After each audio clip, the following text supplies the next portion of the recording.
नमस्कार, खबर समय जगत में आपका स्वागत है। मैं हूं आपके साथ अंकिता और आइए अब खबरें देखते हैं विस्तार से।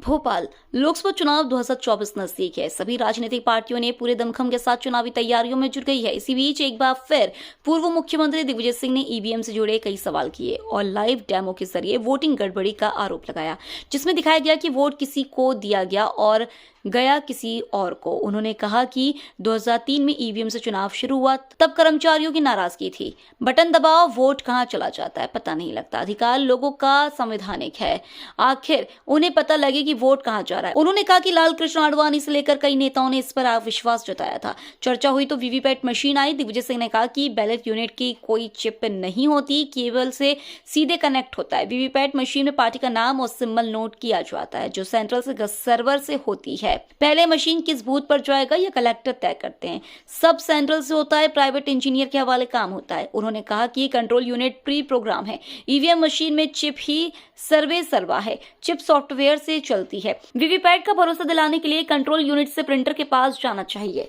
लाइट हुई 7 सेकंड के लिए और दिखी पर्ची केले की, दिखी सबको, देख लिया ना। अभी ये मैंने डब्बा बंद कर दिया। लाइट बंद होने के बाद क्या होता है वो आप देखना। ये प्रोग्राम हमने मैनिपुलेशन कैसे होता है वो बनाया। आपके नजर के सामने एप्पल की पर्ची लाइट बंद होने के बाद छप गई ना, बराबर। फिर से मैं एक तरबूज को वाट देता हूं, तरबूज को दिया तो तरबूज की पर्ची छप के आपके नजर के सामने आ गई। लाइट हुआ तब भी पर्ची दिखती है। लाइट बंद होने के बाद ये डार्क ग्लास के पीछे क्या होता है किसी को पता नहीं चलता।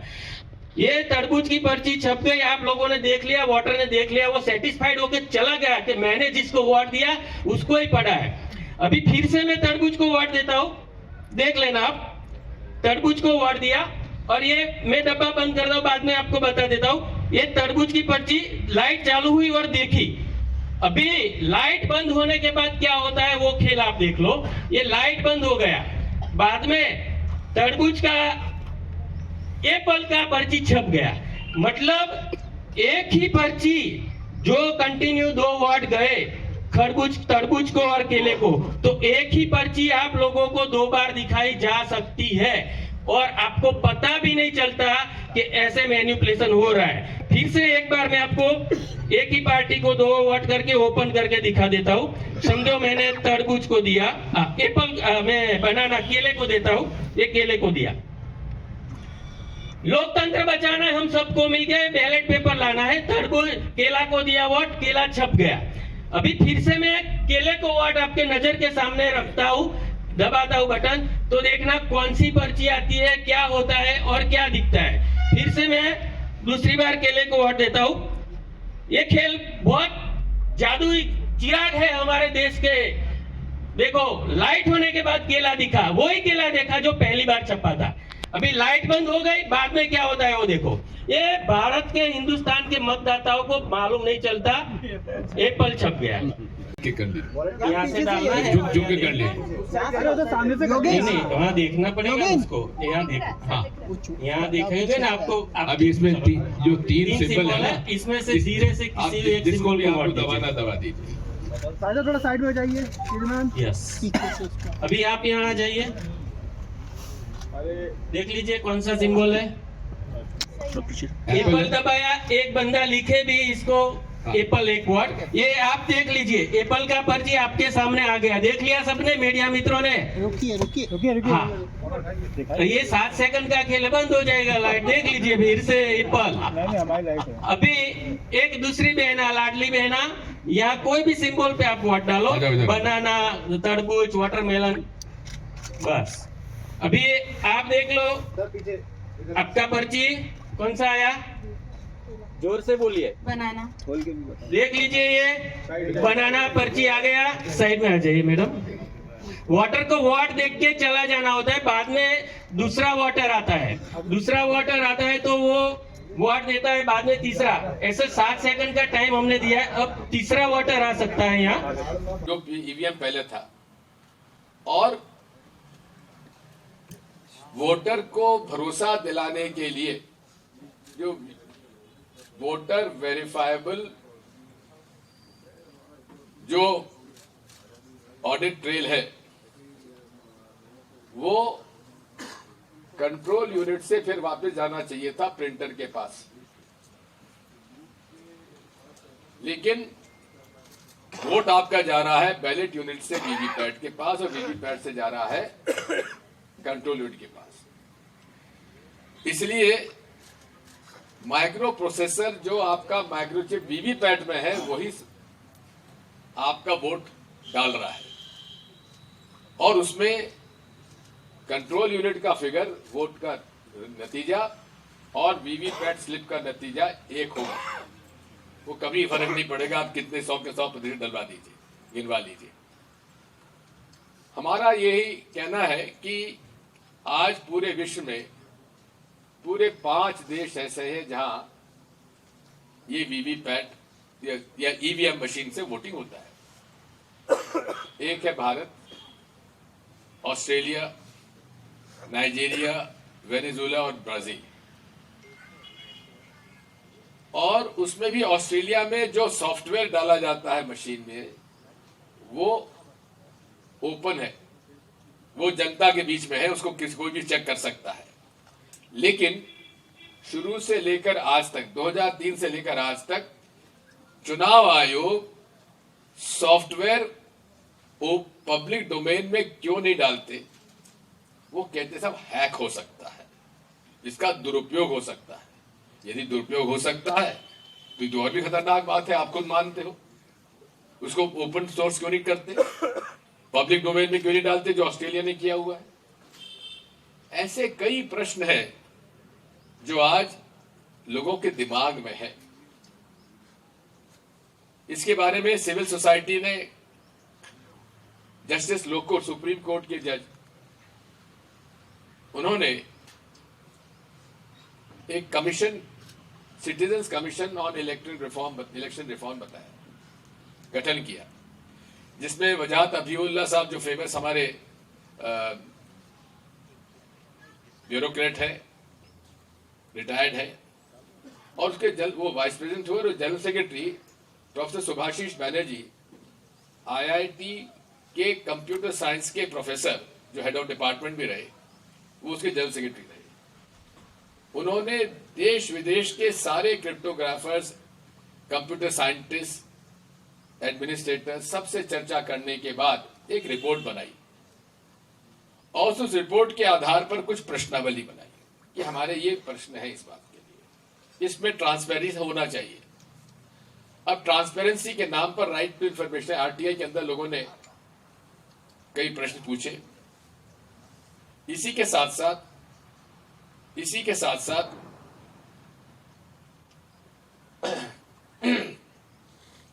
जनचर्चा में बात आई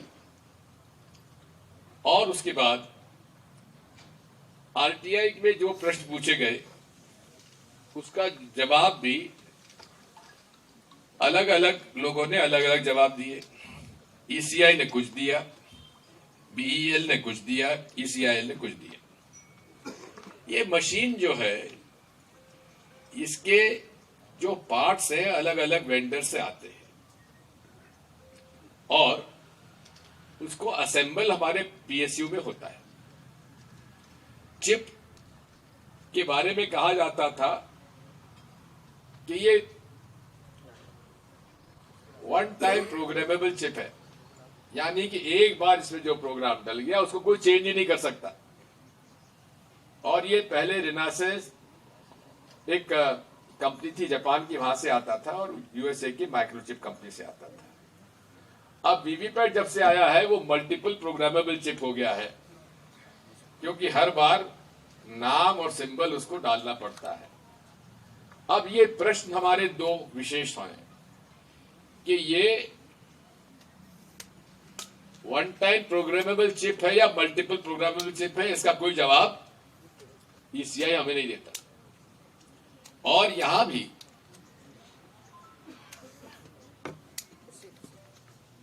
राइट टू इंफॉर्मेशन में भी ये जवाब नहीं आता। फिर हमारा दूसरा प्रश्न है कि भाई आप कहते हैं स्टैंड अलोन मशीन है, इसको हैक नहीं हो सकता है और कोई आउटसाइड इंटरनेट कनेक्टिविटी इसमें नहीं है। लेकिन जब हम उनसे पूछते हैं कि आप जो सिंपल लोडिंग यूनिट से आप डालते हो तो कैसे डालते हो, क्योंकि रिटर्निंग ऑफिसर से हमारी चर्चा हुई, वो कहते साहब हमसे इंटरनेट कनेक्टिविटी मांगी जाती है और लैपटॉप मांगा जाता है। अब ये दो प्रश्नों का जवाब ईसीआई क्यों नहीं देती? हमारी ये भी, उनकी कमीशन की ये भी मांग थी कि आप कौन सी कंपनी से माइक्रोचिप या अपना माइक्रो प्रोसेसर ला रहे हो और सॉफ्टवेयर उसको डालते कौन है? क्या मशीन में पहले से प्री प्रोग्राम्ड है? ये सारे प्रश्न हैं जिनका कोई जवाब ना तो ईसीआई दे रही है। वो कहते हैं आप फ्रीक्वेंटली आस्क्ड क्वेश्चंस हमारे हैं, उसके बारे में उत्तर हमने दिया, वही कंप्लीट है। अब मैं आपको पढ़ के सुना रहा हूं, एक रिपोर्ट है आरटीआई ने जो जवाब दिया है। ईवीएम की प्रामाणिकता के बारे में कुछ भी जानकारी नहीं है। ईवीएम निर्माता कंपनियों ने अधिकांश बिंदुओं को सूचना के अधिकार अधिनियम की धारा 8(1)(d) को हवाला देकर सूचना देने से इनकार कर दिया, जबकि भारत का संपूर्ण लोकतंत्र ईवीएम निर्माता कंपनियों के हवाले है। न तो जिला स्तर पर, न राज्य स्तर पर, न भारत निर्वाचन आयोग स्तर पर पूरे देश में ईवीएम चुनाव के लिए तकनीकी लोक सेवकों की टीम है। ये कोई उनके पास टेक्नोलॉजी की टीम नहीं है इलेक्शन कमीशन के पास, ये खुद इलेक्शन कमीशन स्वीकार कर रहा है। और ये सारा का सारा है प्राइवेट लोगों के हाथ में है। अब प्राइवेट लोगों के हाथ में है तो देश के भी हो सकते हैं, विदेश के भी हो सकते हैं। सॉफ्टवेयर कौन डाल रहा है इसका भी कोई नाम नहीं, इसकी भी कोई जानकारी नहीं। और उस समय आपको याद है मध्य प्रदेश में हमारे कुछ निर्णय खर्चे कम करने के लिए हमने पद कम किए थे, उससे कर्मचारियों में नाराजगी थी और उस समय बटन दबा के बात खत्म हो जाती थी, मालूम नहीं पड़ता था कि कहां गया हमारा वोट। भारत जिसे कि मदर ऑफ डेमोक्रेसी कहा जाता है, अगर उसमें हमारा ये जो संवैधानिक अधिकार है कि मैं जहां चाहूं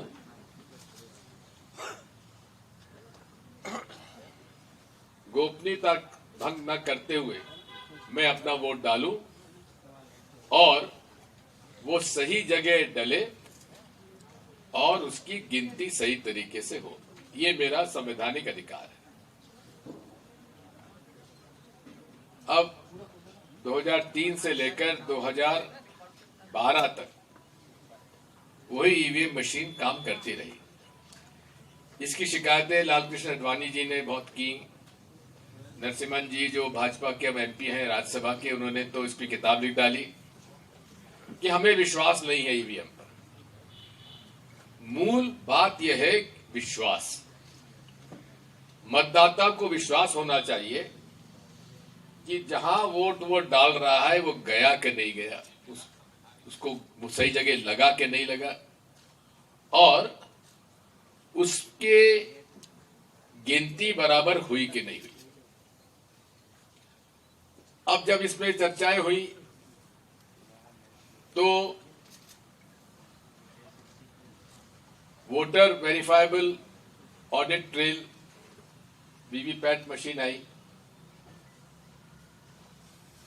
और उस वीवीपैट मशीन में ये बताया कि साहब हम आपको दिखा देंगे कि वोट आप कहां जा रहा है, लेकिन आपको वीवीपैट स्लिप हाथ में नहीं देंगे, वो डब्बे में गिरेगी। अब उसका वीवीपैट की जो मशीन है उसमें बैलेट यूनिट होता है, बैलेट यूनिट में कोई चिप नहीं होती है, यानी कि जहां मैं वोट डाल रहा हूं उस पर कोई चिप नहीं है। इसके बाद केबल से वो डायरेक्ट कनेक्ट होता है वीवीपैट यूनिट पर और वीवीपैट में जो सॉफ्टवेयर डाला जाता है वो डेट ऑफ विड्रॉल के बाद उम्मीदवार का नाम और उम्मीदवार की पार्टी का नाम और सिंबल उसमें लोड किया जाता है। और वो लोडिंग जो है सेंट्रल इलेक्शन कमीशन के सेंट्रल सर्वर से होती है। पहले के समय कौन सी मशीन ईवीएम कौन से असेंबली में कौन से बूथ पर जाएगा ये जिला कलेक्टर तय करते थे, रिटर्निंग ऑफिसर तय करते थे। अब ये रैंडमाइजेशन के नाम पर सेंट्रल इलेक्शन कमीशन के सेंट्रल जो सर्वर है उससे डायरेक्टली लोड होता है और 2 इंजीनियर आते हैं प्राइवेट और वो सिंबल लोडिंग यूनिट के नाम पर रिटर्निंग ऑफिसर से लैपटॉप मांगते हैं, इंटरनेट कनेक्टिविटी मांगते हैं और इंटरनेट कनेक्शन के बाद सिंबल लोडिंग यूनिट पर वो लोड हो जाते हैं सारे वीवीपैट यूनिट में। कंट्रोल यूनिट जो है वो प्री प्रोग्राम्ड है, उसमें चिप होती है। अब जब से सॉफ्टवेयर आया है हमारे उपयोग में, उसमें आप देखेंगे कि सॉफ्टवेयर आपने एक बार डाल दिया किसी भी मशीन में तो वो सॉफ्टवेयर की बात लैपटॉप और कंप्यूटर मानेगा, मशीन मानेगी, ऑपरेट करने वाले की बात नहीं मानेगी। उदाहरण के लिए आप लोग जैसे हिंदी फॉन्ट चाहते हैं, आपके मोबाइल पे आपने ए लिखा, ए प्रेस किया, लेकिन कौन सा छपेगा? हिंदी लिपि का ए, नहीं ए। और उर्दू में भी छप जाएगा, तेलुगु में भी छप जाएगा, स्पेनिश में भी छप जाएगा, फ्रेंच में भी छप जाएगा। इसका मतलब यह है कि आपका जो कीबोर्ड है तो वही है, कीबोर्ड नहीं चेंज होता, लेकिन सॉफ्टवेयर उसमें कन्वर्ट उसको जिस भाषा में आप चाहो हो जाता है। इसका मतलब यह है कि ईवीएम मशीन में जहां चिप डला हो उसमें उस चिप का सॉफ्टवेयर जो है वही सर्वे सर्वा है। आपने बटन दबा दिया, आपका काम पूरा हो गया। अब वो मैसेज गया वीवीपैट के पास और हमें 7 सेकंड के लिए वो शीशे में दिखता है और उसके बाद माइक्रो प्रोसेसर से होता हुआ वो प्रिंटर में जाता है, प्रिंटर में जाके प्रिंट होके वो डब्बे में गिर जाता है। अब डब्बे में सील है, हमको ये पता नहीं है कि जो हमने देखा वही प्रिंट हुआ कि नहीं हुआ, ये हमें संदेह है। अब बात आती है कि अगर आपको वीवीपैट स्लिप का ही उपयोग करना था तो उचित ये था कि आप बैलेट यूनिट को डायरेक्टली कंट्रोल यूनिट से कनेक्ट करते। साथियों, ये हमारा लक्ष्य है। हमें ईवीएम के वीवीपैट पर भरोसा नहीं है, हमें माननीय चुनाव आयोग के निष्पक्षता पे भरोसा नहीं है। केवल अब माननीय उच्चतम न्यायालय हमारे पास है और इसमें जो हमारे सिविल सोसाइटी के रिटायर्ड आईएएस अफसर देवासायन जी, उन्होंने प्रशांत भूषण जी के जो एडीआर का जो पिटीशन है उसमें इंटरवीनर में उन्होंने अपना दे दिया और 31 जनवरी को उसकी पेशी है। हम तो उम्मीद करेंगे और हम तो मांग करते हैं माननीय मुख्य न्यायाधीश महोदय से, मैं खुले रूप से मांग करता हूं, इसको आप गंभीरता से लीजिए और सिंगल बेंच से हटाकर आपको इसमें फुल बेंच में इस केस को लेना चाहिए और फुल बेंच के माध्यम से ही इसके टेक्निकल एस्पेक्ट के लिए आप डे टू डे हियरिंग करिए, क्योंकि चुनाव आयोग आपको गुमराह करेगा, सॉफ्टवेयर हार्डवेयर के चक्कर में, टेक्नोलॉजी के चक्कर में डालेगा, जबकि उनके पास खुद के पास टेक्निकल टीम नहीं, उन्होंने स्वीकार किया हुआ है। क्या? और फिर वो कोशिश करके करेंगे, भाजपा के मोदी जी कोशिश करेंगे कि सरकार के टेक्नोलॉजिकल जो लोग हों उनसे आप जांच करा लीजिए। हमें उन पर भी भरोसा नहीं है, हमको किसी भरोसा नहीं है, हमको तो केवल अपने पर भरोसा है। हमको तो वीवीपैट स्लिप अपने हाथ में दे दो। हम तो चाहेंगे बैलेट पेपर से होना चाहिए। अगर बैलेट पेपर ना करके आपको ईवीएम से इतना ही प्रेम है मोदी जी, माननीय चुनाव आयोग, माननीय देश के प्रबुद्ध नागरिक, अगर ईवीएम से आपको इतना ही प्रेम है तो इसको रखिए। आप तो हमें डब्बे में, सील डब्बे में हाथ वोट डालने के बजाय हमें हाथ में दे दीजिए, हम वहां से उठा के फोल्ड करके और सबके सामने वीवीपैट की वो स्लिप जो है हम मतपेटी में डाल देंगे। क्योंकि अगर ये सब जगह इस तरह का खेल कर लेंगे तो फिर लोगों के मन में अविश्वास और जल्दी पैदा हो जाएगा। इसलिए बहुत सेलेक्टिव ढंग से ये लोग करते हैं। जहां कांग्रेस, जहां भाजपा के का इंटरेस्ट नहीं है वो पंजाब में नहीं करेंगे, तमिलनाडु में नहीं करेंगे, केरला में नहीं करेंगे। जहां उनके जो जनता के सामने भाई भाजपा कहीं है ही नहीं, वहां क्यों करेंगे? पोल खुल जाएगी। अब आपको मैं बताता हूं, सेफोलॉजिस्ट जो हैं स्विंग, वोट स्विंग की बात करते हैं। 2009, 2014 और 2019 भाजपा का वोट में जो स्विंग हुआ है 15% से ज्यादा स्विंग हुआ। 2-4% का स्विंग तो सामान्य हम मानते हैं, 10% तक ठीक हो जाएगा, लेकिन 25 और 30% स्विंग कभी हुआ है चुनाव में? ये असंभव है। इसलिए ये चुने हुए कॉन्स्टिट्यूएंसीज में हमारी 230 सीटों पे नहीं किया इन्होंने, लगभग 120 और 130 सीटों पर इन्होंने किया है और 10% का स्विंग किया है। और 10% का स्विंग इंडिया टुडे ने भी बताया कि साहब लाडली बहना का 10% का स्विंग था।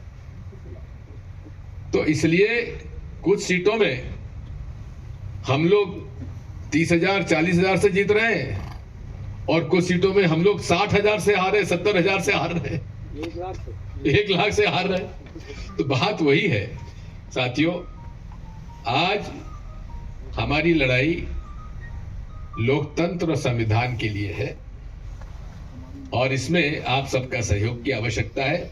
अभी मेरे मित्र ने पूछा कांग्रेस आपके साथ है?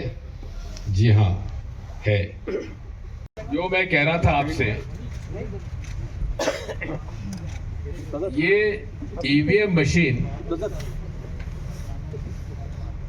में वो वोट नहीं छपता है, केवल दिखता है। ये ऐसा सॉफ्टवेयर डाला जा सकता है, डाला है नहीं डाला हम नहीं कह सकते, लेकिन इससे अविश्वास, आप लोगों के मन में अविश्वास आए ना, मेरे मन में तो अविश्वास 2003 से है और आज भी है। अब हमारी मांग क्या है?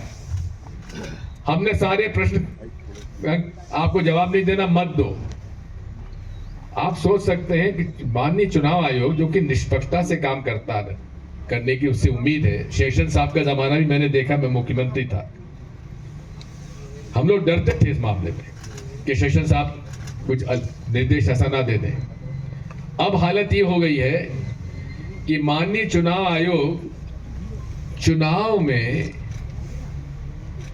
हम लोग कोई एक शब्द इधर उधर कह दें तो नोटिस मिलेगा, लेकिन नरेंद्र मोदी जी कर्नाटक में खुलेआम भाषण में कहे कि बोलो बजरंगबली की जय और दबाओ कमल का बटन, उनको नोटिस नहीं देगी चुनाव आयोग। क्यों नहीं देगी?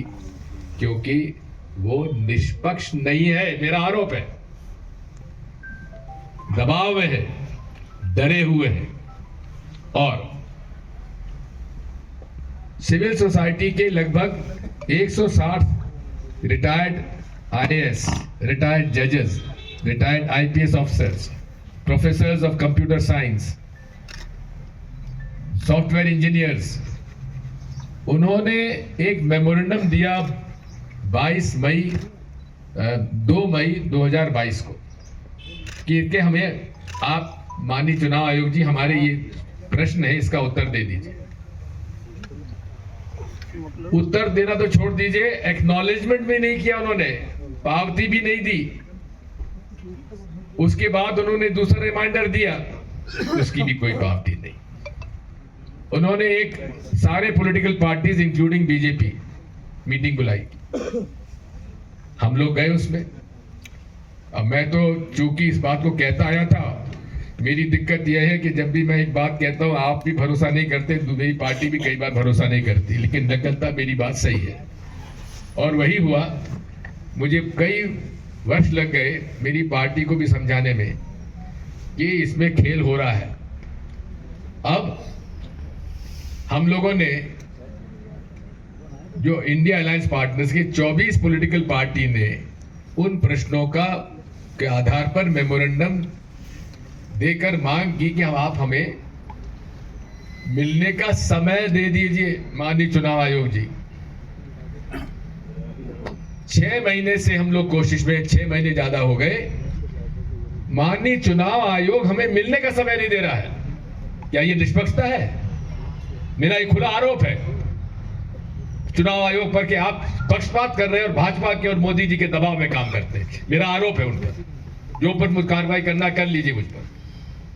मैं आपसे यही कहना आया कि हमारी मांग अब क्या है। सॉफ्टवेयर हार्डवेयर जो आपको डालना डालिए, हमें कुछ नहीं पूछना आपसे। हमें, मेरा हक है कि जहां मैं चाहता हूं वहां वोट मैं डालूं और उस वोट की गिनती हो। ये एक मतदाता के अधिकार का मैं अपना प्रयोग करना चाहता हूं। मैं आप लोगों के बारे में नहीं कह रहा, मैं तो खुद की बात कर रहा हूं। ये मेरा अधिकार है और इस मामले में लड़ाई लड़ता रहूंगा। प्रशांत भूषण जी ने एक जो एडीआर है इनका, डेमोक्रेटिक राइट्स के बारे में जो लड़ाई लड़ते हैं, ऑर्गेनाइजेशन है, उनके बिहाफ पर उन्होंने मांग की कि इसमें 100% वीवीपैट स्लिप की काउंटिंग होना चाहिए। लेकिन वीवीपैट स्लिप और कंट्रोल यूनिट का फिगर जिसमें आपने इसमें भी देख लिया, दोनों एक है। जितना वोट यहां दल दिखेगा वहां वो बताएगा, छपेगा वो नहीं बताएगा, जो दिखेगा वो काउंट करेगा। तो अब वो बात वही है, माफ करें, जो छपेगा वो काउंट होगा। जैसे अभी आपने जोर से दबा दिया तो 2-3 एक्स्ट्रा डल गए, तो शक था ना कि साहब वोट डले 10 और ज्यादा कैसे हो गए। वो हमारे पीसी शर्मा जी ने गुस्सा में है तो उन्होंने जोर से दबा दिया तो वो 2-3 वोट इकट्ठे गिर गए। बात वही है, ये केवल इसलिए हम आपके सामने लाए हैं कि जो दिखता है वो छपता नहीं है। इसलिए हमारी मांग है कि हम जब बटन दबाएं तो हमारे हाथ में दे दो और हम मतपेटी में डाल देंगे और उसकी गिनती कर लो। बेल्जियम का जो प्रोसीजर है वो भी मैंने मेरे मोबाइल पे, अपने ट्विटर पे, फेसबुक पे डाला हुआ है, आप देख सकते हैं। वो भी बड़ा सिंपल है। उनके वोटर कार्ड जो है वो उसमें स्लॉट में डालते हैं, उस वोटर का नाम और पूरा डिटेल आ जाता है और वहां वो उसको एक दूसरा कार्ड दिया जाता है जो वो स्क्रीन के सामने जाके उसमें वोटर कार्ड लगाता है, स्क्रीन पे ऑप्शन आ जाते हैं किसको वोट डालना है। खबर समय जगत के लिए संवाददाता आदित्य सराठे की report. For latest news, subscribe to our channel and press the bell icon.